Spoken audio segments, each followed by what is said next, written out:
Olá a todos e todas. Meu nome é Lucas Tarabal, eu sou arquiteto e urbanista pelo IFMG e hoje eu vou apresentar o artigo A Paisagem como Lugar de Memória, desafios à sua apropriação pelo patrimônio cultural e perspectivas na legislação federal brasileira. A memória é um dos principais elementos constitutivos da paisagem. É ela que dá significado a uma paisagem e faz com que ela seja importante a um grupo social. É a memória que ajuda a criar os signos da paisagem e é a partir dela que estes signos são mantidos. Então, entender a memória é fundamental para entender como uma paisagem funciona e qual o significado da paisagem para uma população. Um exemplo dessa importância da memória é o caso de Bento Rodrigues. A paisagem de Bento Rodrigues, em Mariana, foi extremamente modificada pelo desastre social e tecnológico de 2015. No entanto, a população continua se apropriando dessa paisagem, pelo fato de sua memória ser mantida mesmo depois do desastre, como acontece na festa de São Bento, que continua acontecendo após 2015. E uma das formas de entender como a memória está presente nas paisagens é pelo conceito de lugares de memória, desenvolvido por Pierre Nora. No entanto, quando o patrimônio cultural se apropria dessas paisagens identificadas como lugares de memória, algumas problemáticas surgem. Então, o objetivo desse artigo é identificar essas problemáticas e verificar como a legislação brasileira lida com elas e quais possibilidades essa legislação apresenta. A metodologia básica deste artigo é a revisão bibliográfica, que acontece na primeira e na segunda parte de forma descritiva, com objetivo explicativo, e na terceira parte de forma descritiva, com objetivo analítico. A primeira parte, que é a revisão bibliográfica do conceito da paisagem, que acontece a partir da recomendação Europa. Depois, há a revisão do conceito de lugar de memória, em Pierre Nora, Simon Chama e Francisco Júnior. E, por fim, a revisão da legislação brasileira acerca do patrimônio cultural em relação à paisagem, na Constituição Federal de 88, no Decreto 3.551 e na Portaria 127 do IFAM. O conceito de paisagem pode ser bastante amplo e ambíguo e pode vir de diferentes áreas de estudo, mas quando apropriado pelo campo do patrimônio cultural, uma das definições mais comuns é aquela que delimita a paisagem como um produto da interação entre o homem e a natureza. E a Recomendação Europa, importante carta patrimonial que trata do assunto, define a paisagem nesse sentido, como a expressão formal de várias relações existentes durante um período, entre uma sociedade ou um indivíduo e um território. Aí eu trouxe uma foto da paisagem do Rio de Janeiro, que foi a primeira área urbana do mundo a receber a chancela da paisagem cultural pela Unesco, em 2012, e o que vai, posteriormente, provocar a criação dessa mesma chancela no IFAM, como a gente vai ver um pouco mais à frente. Uma das formas de entender a paisagem a partir de sua dimensão memorial e principalmente por meio do seu campo imaterial é pelo conceito de lugares de memória.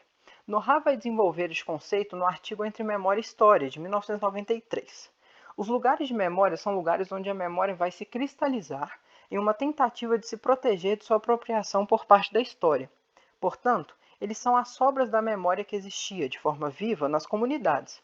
Esses lugares de memória possuem três dimensões: uma material, outra simbólica e outra funcional. No entanto, quando esses lugares são apropriados pelo patrimônio cultural, um problema fundamental se apresenta, que é aquele salientado por Júnior, que uma vez patrimonializados, o bem cultural deixa de se submeter às dinâmicas da memória, pois fica menos sujeito às revisões e aos escrutínios. Então, quando uma paisagem passa por algum processo de tombamento, registro ou salvaguarda, essas ações tendem a fazer com que o espaço seja abarcado por regras e leis, impedindo que ele sofra as mudanças próprias dos processos de memória dentro da conceituação do termo em Pierre Nora.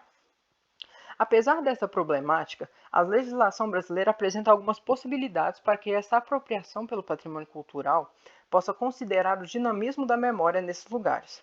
No caso da Constituição Brasileira, de 1998, que conceitua como constitutivos do patrimônio cultural brasileiro os conjuntos urbanos e sítios de vários valores, a Constituição considera a completude da paisagem, seus fatores humanos e naturais, como acontece com o livro de tombo dos bens naturais de valor paisagístico.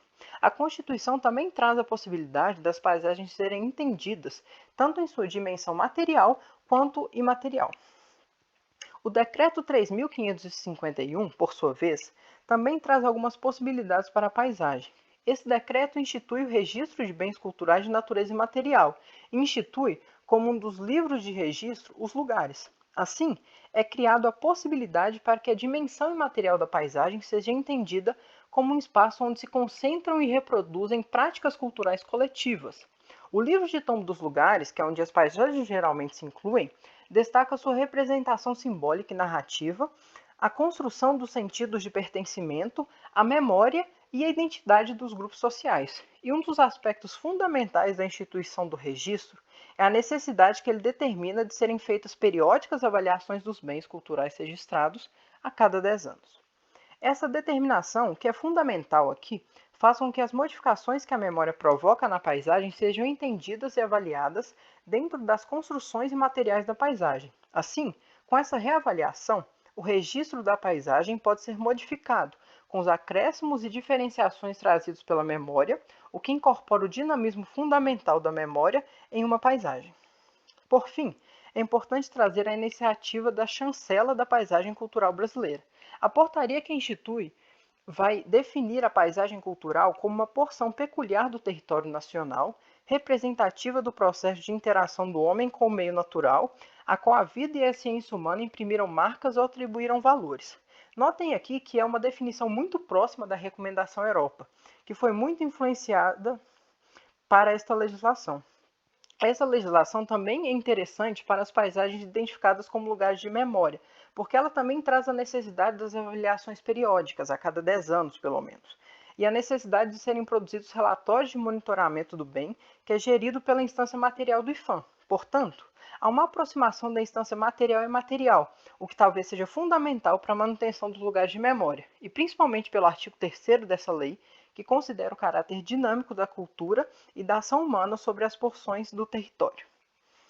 Então, a gente percebe que a legislação brasileira já traz os dispositivos que fazem com que a paisagem seja entendida, não só em sua dimensão material, mas também na dimensão imaterial, que é aquela em que a memória está mais diretamente presente. Assim, essas legislações criam a possibilidade para que as modificações e escrutínios que são naturais à memória na paisagem possam ser considerados, mantidos e, caso necessário, incorporados ao tombamento, ao registro ou à chancela. No entanto, podemos notar que a interação e integração entre a instância material e imaterial da paisagem, que é fundamental aqui, ainda é pequena e pode ser melhor trabalhada para que as paisagens entendidas como lugares de memória possam ser salvaguardadas e conservadas.